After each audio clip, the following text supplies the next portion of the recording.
Hi, this is Miss Barb, and I'm here from the Lenawee District Library, and we're going to do some animal origami today. This year's summer reading program has for a theme Tales and Tales. Tales, as in stories, tales, as in animal tales. So we're going to fold a hedgehog today.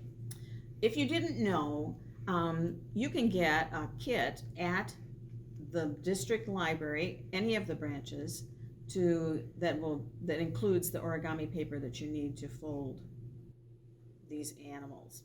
Looks like this, no cost, just ask at the desk. So this is what the hedgehog looks like. I've got a couple of examples here.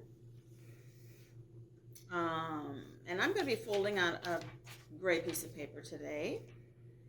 And I'm going to be folding so that the gray is the body and white will be his face. Now this paper that I used for this actually was two-sided paper. If you can find two-sided origami paper, it works great for the hedgehog.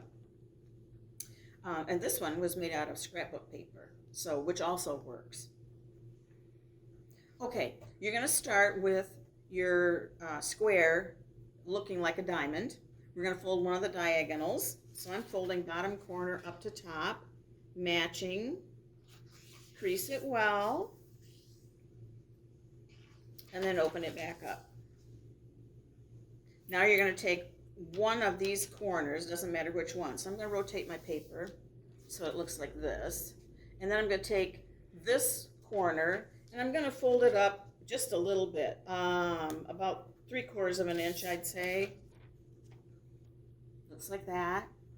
And then I'm going to take this edge and I'm going to fold it in toward the middle. I want it to end up about even with these two outside corners. So when I do that, it's going to look about like that. And then you're going to flip over. Now, make sure that you've got a point.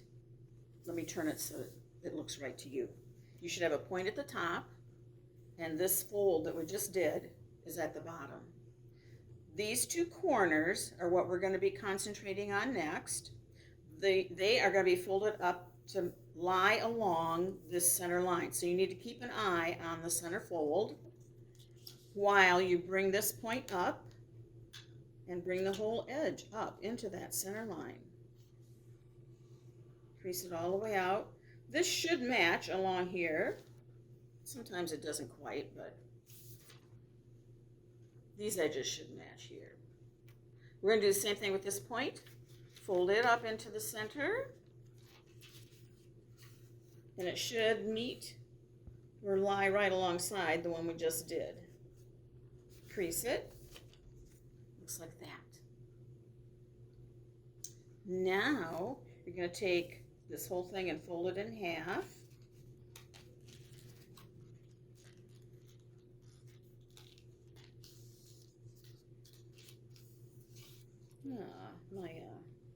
Looks like my original crease went the wrong way. Sorry. There we go. Looks like that. It's a triangle shape. So the next thing we're going to do is I want you to make sure you have it so that the long edge is at the top. Find the point that doesn't have the face in it. This is my face over here. This point needs to be folded down even with the bottom corners. It will look like this once you get it creased. Little flap here. Okay, and then open it back up, and then from the side here, you're going to open up the body and press this triangle flap down inside the body. It's hidden away. The fold lines are there, but some of them have to be reversed. And it'll look like that. Here's where your triangle used to be, and now you have a piece missing. But it's starting to look more like a hedgehog, if if you turn it like this. The next thing we're going to do is shape the body a little bit. So at the back end, at the top, these corners here, there are two of them. You can see there are two. Those have to be folded inside, tucked inside, just a little bit. You can see how much I folded in. And then I'm going to fold this one in to match. And a good way to do that is to fold it over on top of the one you already folded, and then pull them apart and push it inside. Now we're going to do the same thing down here. There's a few more layers down here, so it's going to be a little more difficult, but not much. It's about the same size. You can see this one that I folded in, just a little triangle. And then I want this one to match it, so and there's several layers there.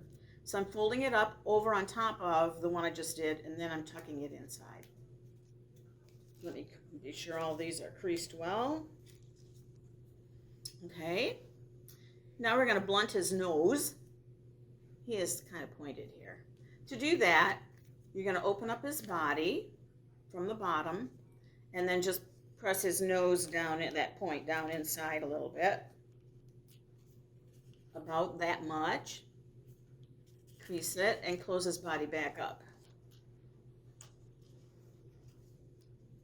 And there he is. Ta-da! Now, if you want to add some texture, if you want to add some facial features, you might want to use a pencil. You could draw an eye on him. Maybe an eyebrow. I don't know.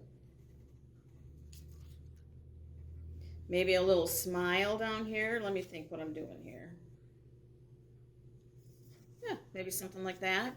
And if you look at these, I like to put quills on him. And all I used for quills are V-shaped marks with the open side toward his head and the pointed end toward his rear. So just V's. And I just kind of put them any old place. Try not to put them in rows, just here and there to make him look more like a hedgehog. And there you are. Have fun with it. Thank you.